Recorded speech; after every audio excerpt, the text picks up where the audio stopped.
Hello everybody, my name is Ginger, Gingy, whatever version you would like, and today we're playing some Voice of Cards, The Isle Dragon Roars.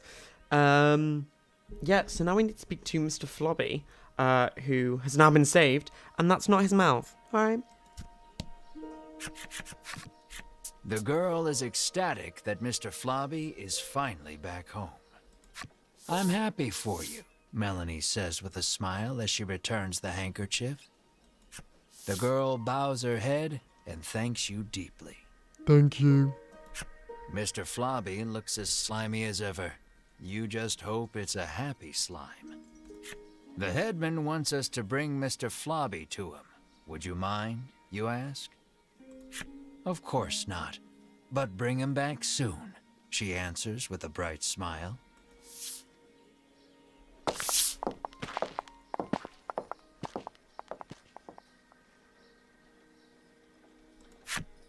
Okay, I thought there was something else then. I was like, okay.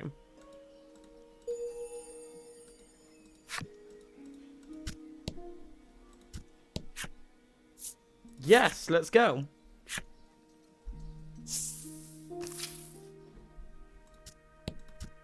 Hey, old friend. I am so happy to see you safe and sound, the headman exclaims, giving Mr. Flobby a hug. But that's not his mouth. You explain everything that happened, including the incident with Vince and the Ivory Order. He expresses his relief that the Order will be taking care of the criminal. He then thanks you for your hard work and instructs his stewardess to prepare dinner for your party.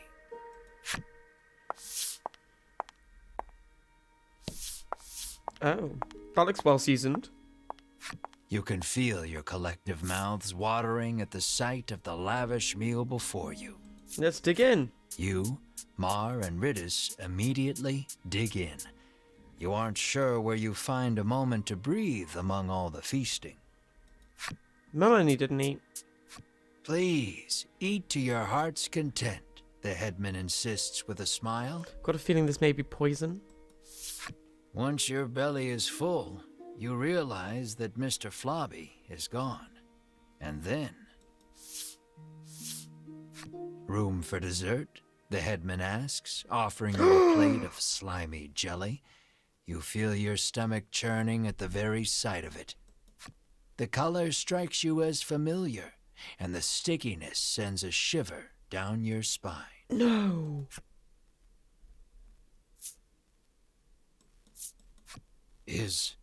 Is this Mr. Flobby? You ask the headman, your voice trembling in disbelief.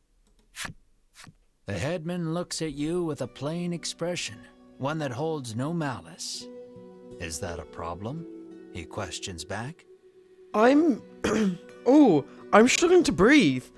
Fuck. And it's not because of asthma, it's genuine. What the fuck? This dish is a masterpiece, he remarks with a light-hearted chuckle as he gazes at the jelly. And I have you brave heroes to thank for it. Had you not brought that slime back, we would not be able to enjoy this exquisite dessert.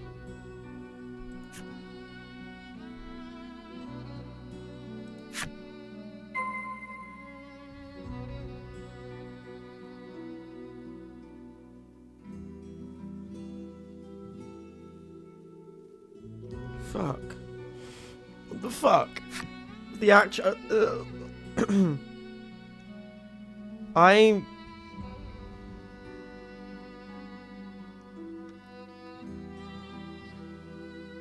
Oh, wow.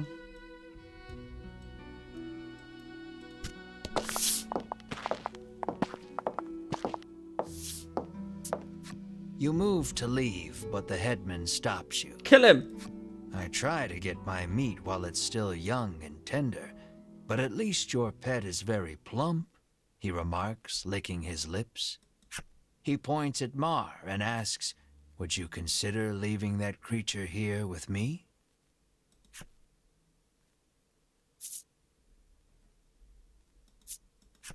Never, you refuse flatly, not bothering to hide your discomfort. Think about it, he entreats. And then you grab the headman by his Good. lapels, hands trembling in fury. Let's kill him.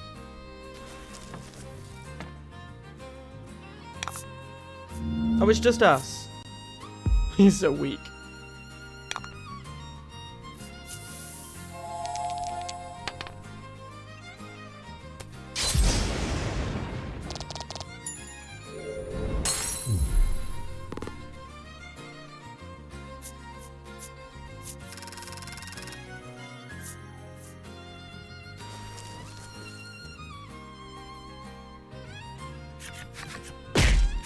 You pummel the headman with all your might.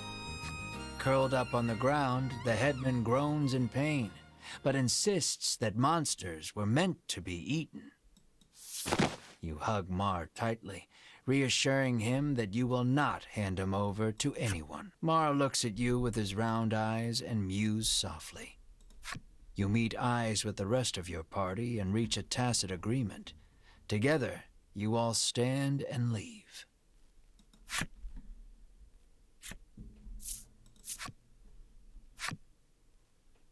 Good.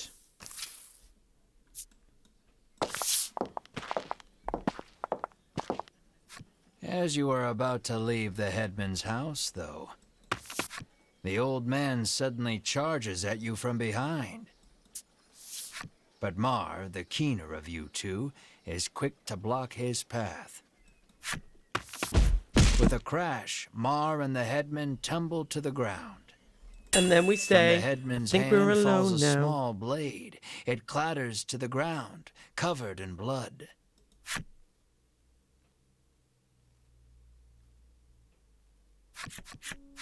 You take the injured Mar to an inn where you can watch over him. You gaze at the unconscious Mar with concern. Despite the shallow wound, no amount of medicine seems to rouse Mar from the bed. I heard that my friends were in danger, so I came as quickly as I could, Lappy says. As he reaches Mar's bedside, he leans over and licks his wound. "This is what-you-call-it extract," he shouts. He explains that it is a poison extracted from a certain monster. If it enters the body, it drastically reduces one's stamina. Hearing those words, you realize the headman's blade must have been coated in this poison. Mar's condition starts to make sense. "Isn't there anything we can do?" Melanie asks. Lappy's eyes widen in realization before he places his mouth over Mar's wound and begins sucking. He then puts the what-you-call-it extract into a bottle and hands it to you.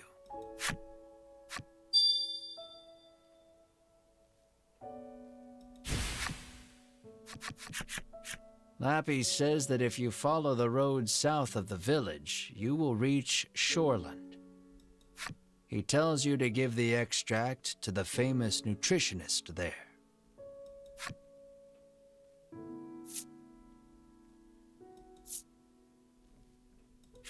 Realizing that you are at fault for this, you don't hesitate to undertake the quest. But this is strange. The extract comes from a monster, so it should have no effect on one, Lappy remarks with a curious tilt of his head.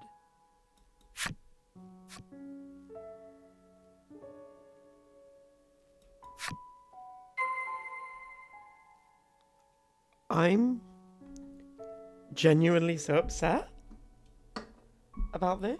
I don't know why it's affected me so much, but it has. Wow. Haven't I said for how much longer? How much I need the... I'm waiting for it to hit me and hurt.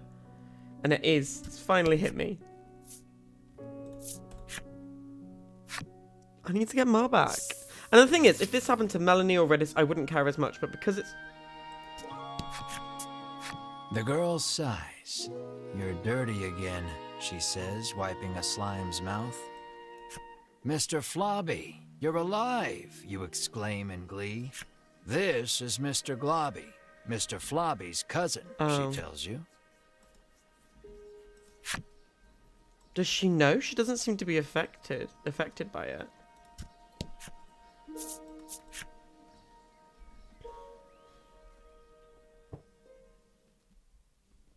It's almost like she knows. A monster vanishes in the village where such creatures live together in peace with humankind. While on its trail, you prowl encounters with a one-eyed mind from her past. As the Ivory Order and the mysterious man cross blades, the self-proclaimed heroes slink away to see the monsters, to take the monster home. The hidden village's secret comes to light. It is united in its name alone. The monster falls protecting the would-be hero from the headsman's blade. Knowing they must save the precious companion, the party sets on to the next town, There, they will meet two stalwart men who devote their lives to nutrition. Shoreland. Wow. Wow. That's... Yeah. Fuck. If it was literally any other character, I'd be fine. But because it's like a pet, similar to a dog, I'm just like, oh my god, I can't.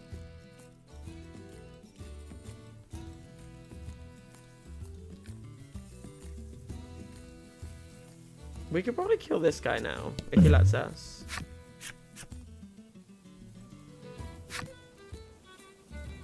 No, alright. Don't know what that's about.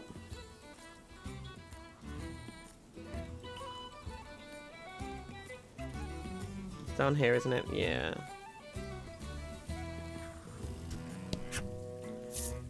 Let's go!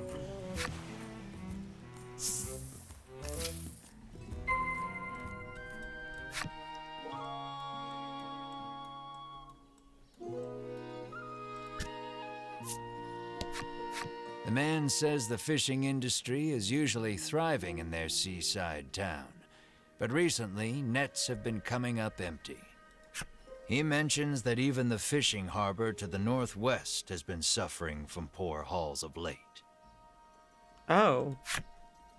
That's not good.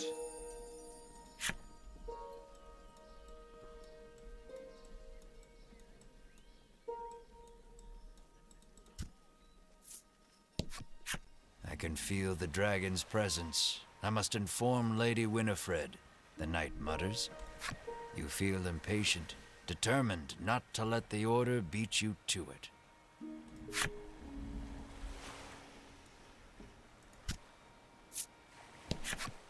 A troubled woman tells you that there has been a rise in thefts lately. She speculates the recession to be the cause. Oh god. She We're claims alive. that even the cold medicine she always has on hand has disappeared. She narrows her eyes at the crowd, suspecting there is a thief among them, and offers a reward for the return of the medicine. Your ears perk up at the word reward, and you immediately agree to help expose the dirty thief.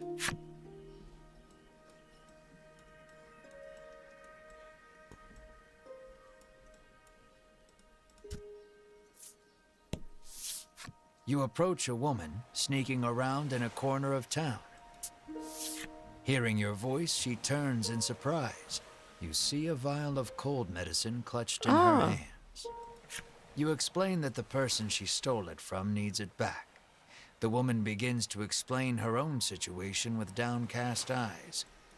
My poor little boy is bedridden, she says tearfully. He needs medicine, but I don't have any money, so I took it.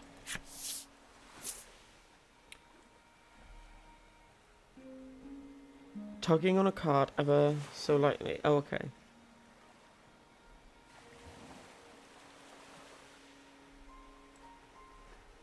Oh, No no. matter the reason, theft is wrong. You ignore her excuses and take the medicine. I'm sorry. I'm so sorry, my boy, she whispers, her voice breaking with tears as she totters away.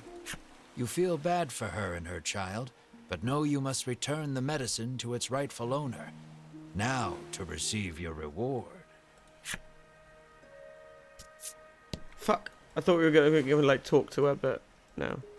Like, I would have bought her the medicine, it's fine. The woman thanks you for returning the medicine and bestows you with a reward. Oh, okay. No, that's fine. Have I got 5? I don't know if I have. Unsure if you made the right choice, you return to your journey with a heavy heart.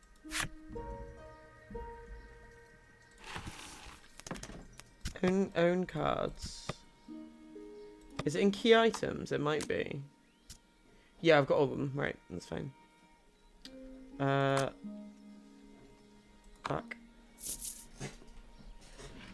Alright, so the nutritionist. Oh, it's in there in the nutritionist clinic. Okay, let's go. The sign on the door reads, "The Great Nutritionist Oreo." You open the door without knocking. Is anyone home? Fucking you call? rude. A muscular man emerges from the back.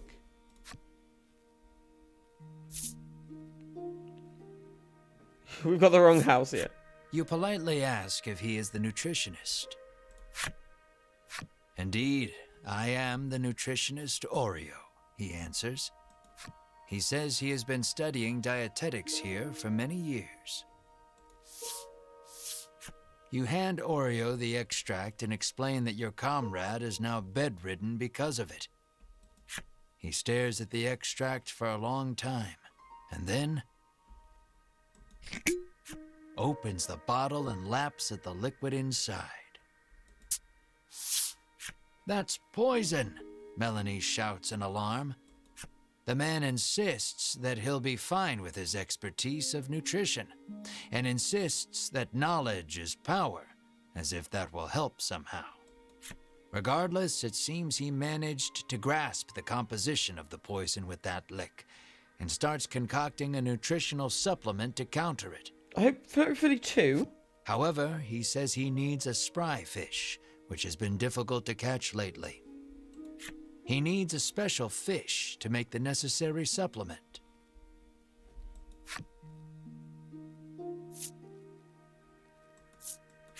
When he explains that you can catch one in the surrounding sea, Ridis confidently interjects. She shows you a page from her ancient tome, which explains the ecology of the fish in detail. Oh, that's nice of it. That book comes in handy from time to time, Melanie remarks in surprise.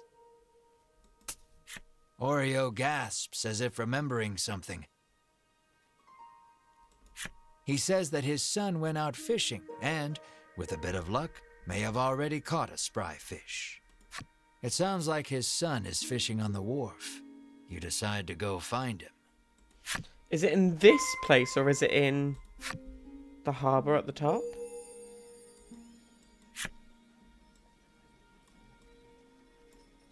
Ah, that's the guy that's shining.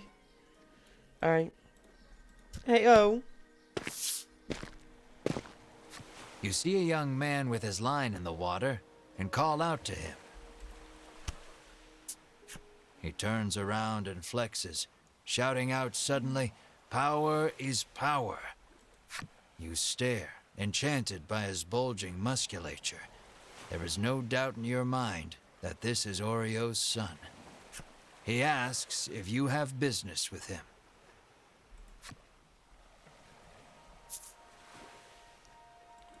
Don't look at the Though you are physique. pretty sure of the answer, you ask the young man if he is the nutritionist's son.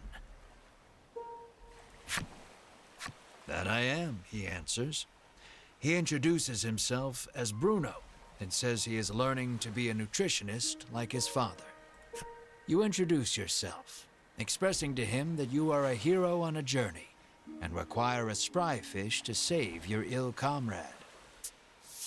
His eyes begin to sparkle the moment you utter the word hero, and he becomes engrossed in your tale. More or less grasping the situation, he regrets to inform you that he has not caught any spry fish yet. He says that a monster has settled near their town, and its thundering roars have scared most of the fish away. Now that we can help with. You know Oreo needs a spry fish to make that supplement. Hearing the despair in your voice, Bruno speaks, his words like an ember in the dark. He tells you that there is a harbor near town where fishermen gather. Perhaps you can find the fish you seek there. You thank him for the information, then head to the harbor with your comrades. Just as you are about to leave, Bruno offers to escort you there. It's literally like 5 miles away. The reward you're after? You are about to ask. But Melanie smacks you on the head before you can voice it and allows him to come along. I love Melanie. She's a queen, isn't she? She's a real queen.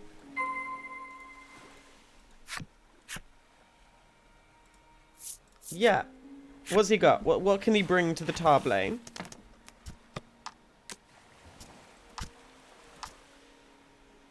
Let's have a look.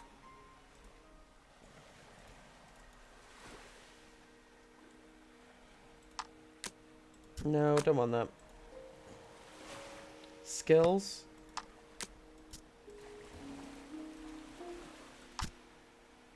So he's got chop, which deals damage, attacks ally, attacks +3 on attack and defense, and deal 1.5 damage, and that's just to one enemy. Alright, cool. So Ridis can do 2 times damage, so she is still slightly better, but, you know.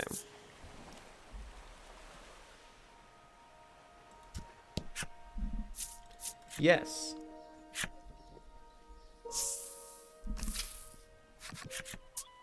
Bruno looks ecstatic that he was allowed to join your party. When you ask him why, he tells you that his dream is to be an adventurer and has thus been training every day. But his father, famed in the world of nutrition, forced him into following in his footsteps. One desires strength, the other knowledge. Unable to see eye to eye, the two fight nearly every day. What will you ask Bruno? I need to ask. Curious about his attire, you ask why he does not wear armor. He confessed that he once wished for armor, but deemed it unnecessary after gaining so much muscle.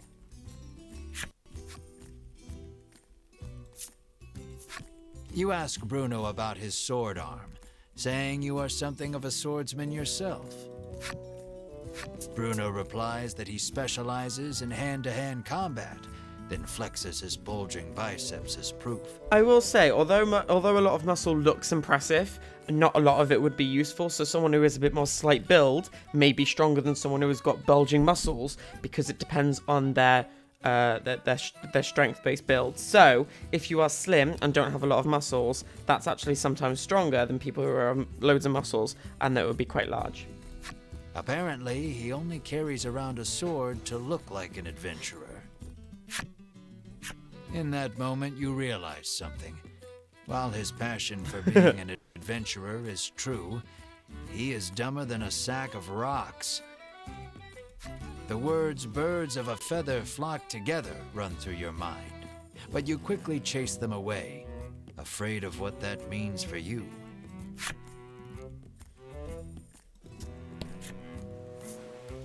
Yeah, let's go to Barren Harbor. That doesn't bode well, does it?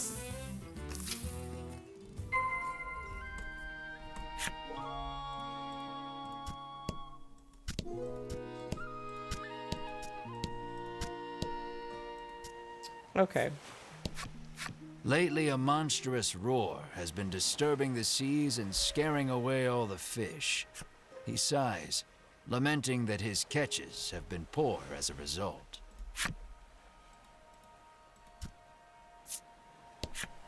He has been fishing for several days, having decided not to return home empty-handed. He hopes his wife and child back in Shoreland are well.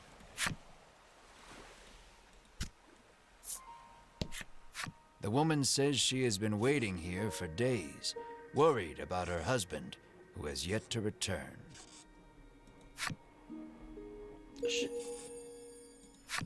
Has she got the Deathly Hallows tattoo on her behind? It's similar.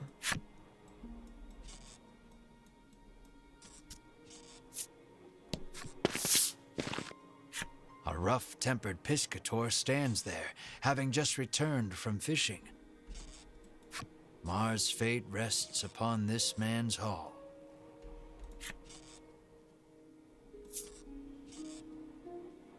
Any bites? Terrible, he says, showing you the few fish he's caught. Inside, you see Fish. a spry fish, Bruno shouts. You ask him if you can have the spry fish, but he says he won't give it up for free.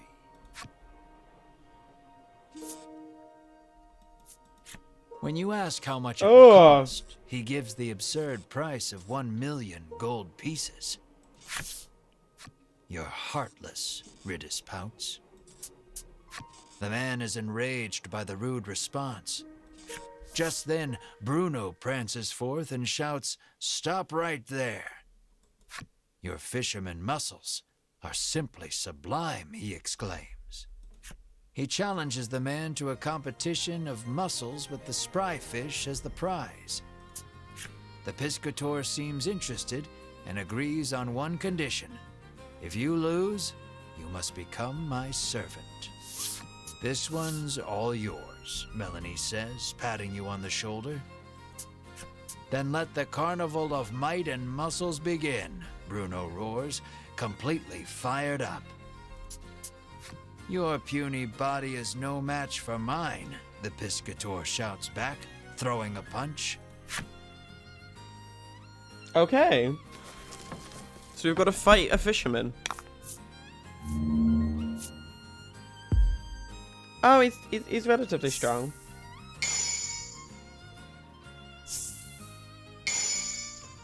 Very nice. Attack herb, I'm gonna say.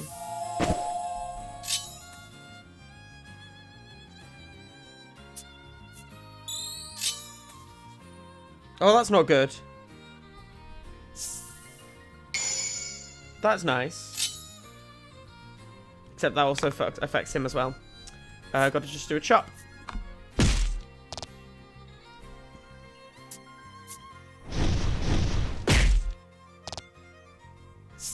Fuck.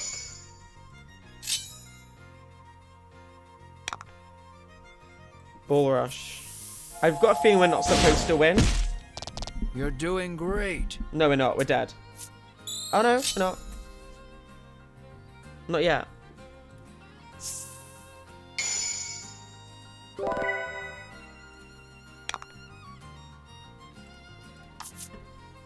Could have used a quality salve.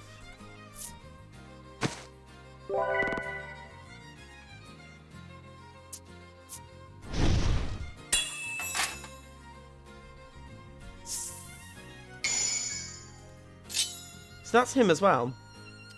But that's fine, because Bull Rush should do a nice bit of damage. Maybe we can win.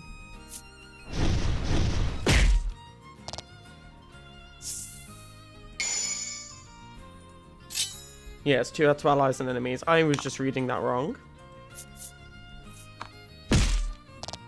We did it! I didn't think we would. That's impressive. I'm happy.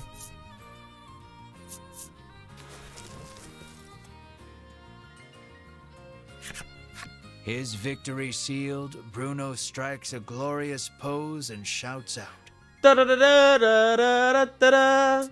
"Witness the power of power." I mean, that too. It's not nowhere near as good.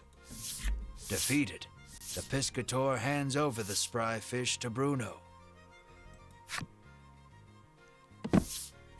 Bruno extends a hand to the piscator, who has fallen to his knees. With a serene smile, he takes the offered hand. An unspoken friendship begins to form between the two. Or at least, you hope that's what the prolonged silence between them means.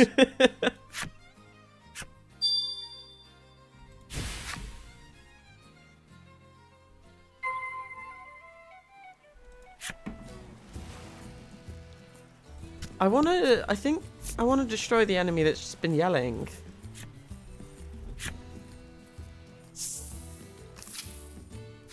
With I'm the spry staring away fish the in fish. hand, you head back towards Oreo's clinic. Bruno looks at your group sadly, reluctant for this little adventure to end.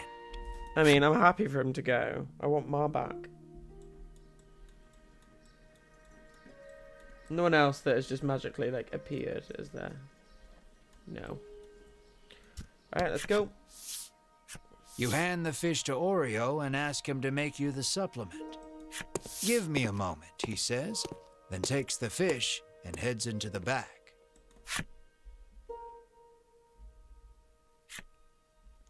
One hour later.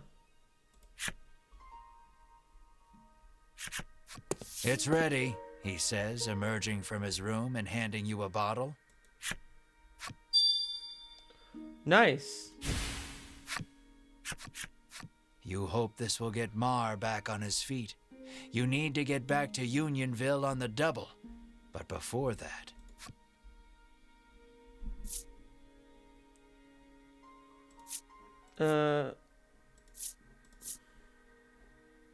What's on us? You face Bruno and say, "Take care," then run off. But Bruno stops you and says he wants to journey with you just a little longer.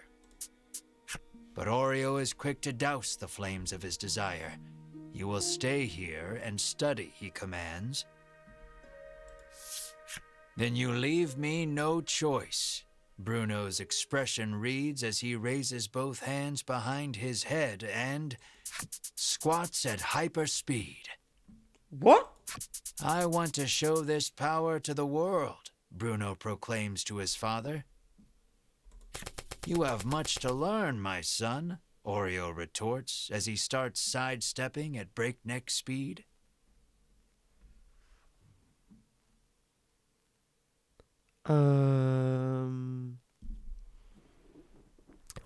I'm sorry. What's going on? Is he a crab? Only the sound of their labored breathing and bodies moving resonates through the otherwise silent room. You can only look on in stunned silence at the enigmatic display.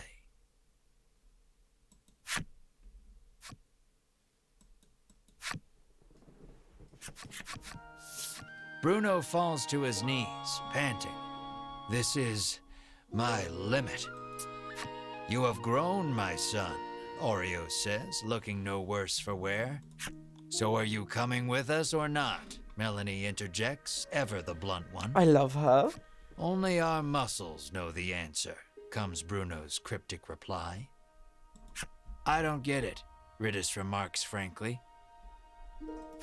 On the condition that he study nutrition upon his return, Bruno is allowed to go with you for just a little while longer. Cool. You realize that these two have a very special way of talking that no one else can understand.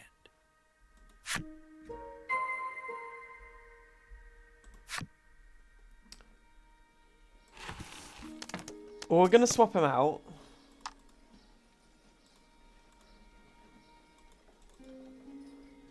Party.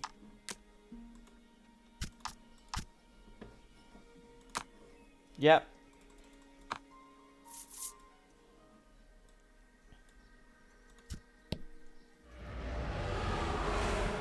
Hearing yet another roar in the distance, you realize you need to get the supplement to Mar so you can investigate the sound together.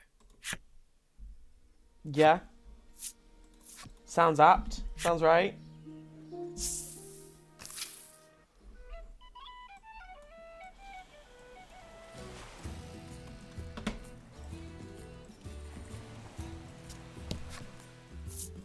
Yeah, let's go. We need to save our baby.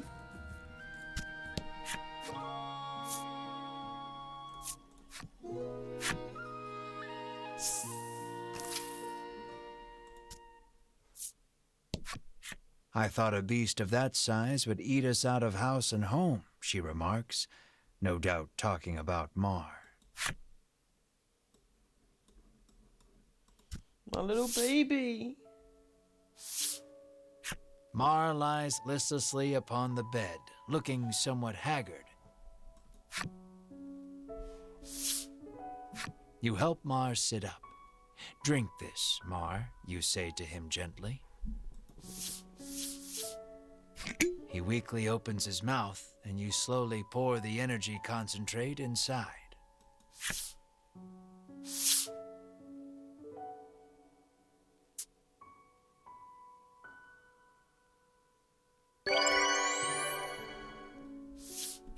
Mar abruptly bolts up and turns his head toward you with a puzzled look. It looks like Mar is all better now. My baby. You give Mar a tight hug. Mar mews softly in discomfort. Overcome with joy, you sob and stroke Mar's head. Melanie and Ridis watch you too with a smile. Bruno is deeply moved to see nutrition bringing a smile to others. My baby is back. With this, you can finally put the happenings of that strange village behind you. You decide to take Bruno back to Shoreland, then continue your search for the dragon.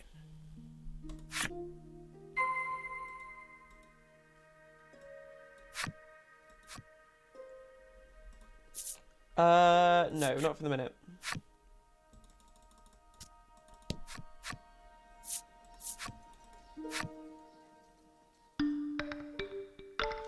And then what we'll do is we'll go and see that champion, because I think it might be something to do with Bruno. Could be wrong. Probably am.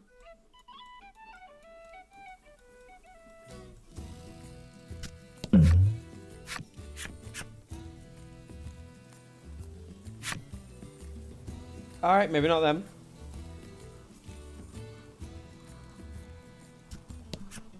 I have no idea what they want.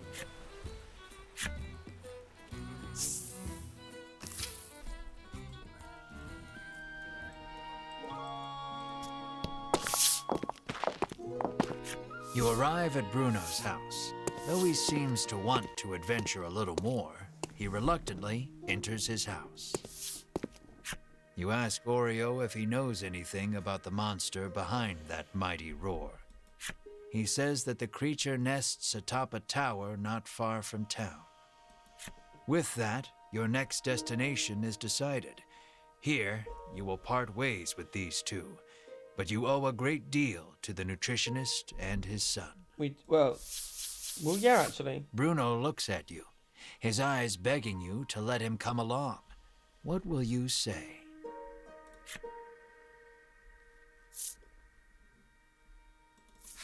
Let us defeat the dragon together, you say to him. You are sure his power and knowledge will come in handy against the beast. But I'm probably not going to use him. And you realize with a grin, he will be so happy just to come along that he will not want a share of the reward. Bruno is happy he can continue the journey, but Oreo stops him before he can get carried away. You must stay here and study, Oreo says. Bruno explains that the journey thus far has taught him the splendor of nutrition, and he now wishes to travel the world to deepen his knowledge. After hearing his son out, Oreo suddenly removes his glasses. And in the blink of an eye, the flesh of Bruno's cheeks, pectorals, and abdomen recess. And Bruno is lifted off his feet with a dull roar. Your eyes go wide at Oreo's assault, which was too fast for your eyes to catch. Knowledge of nutrition can help save lives, but also strike down enemies, Oreo says softly. Wow, nutrition is incredible, Ridis marvels, not putting too much thought into the events before her. Is this abuse? Knowledge is the true power. You tremble, never wanting to make an enemy of Oreo. Though Oreo still deems his son's knowledge insufficient, he tells him to travel the world and surpass him someday. Thank you, Father, Bruno says from the ground. moved to tears by the strength of Orio's knowledge. So it comes to pass that you journey to the tower with Bruno to find the roaring beast.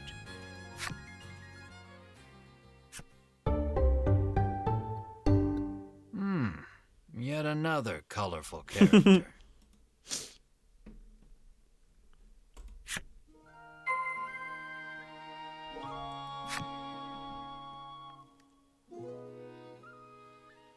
I think it would be great if you're underleveled or facing a difficult foe, because it can help. That was a very quick episode, though. In Shoreland, a strapping father and son dedicate themselves to nutrition. A father surpasses his son, claiming knowledge is power. The son resists, claiming power is power. With the aid of both, their exhausted comrade springs back to life.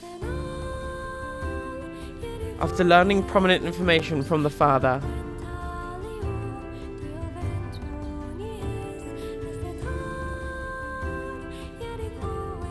the party heads to the imposing tower near the shore where monsters nest, I think, to find the source of the roar that shakes the land.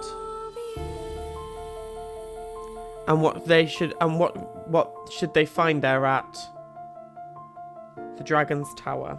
Got a feeling it might be the dragon.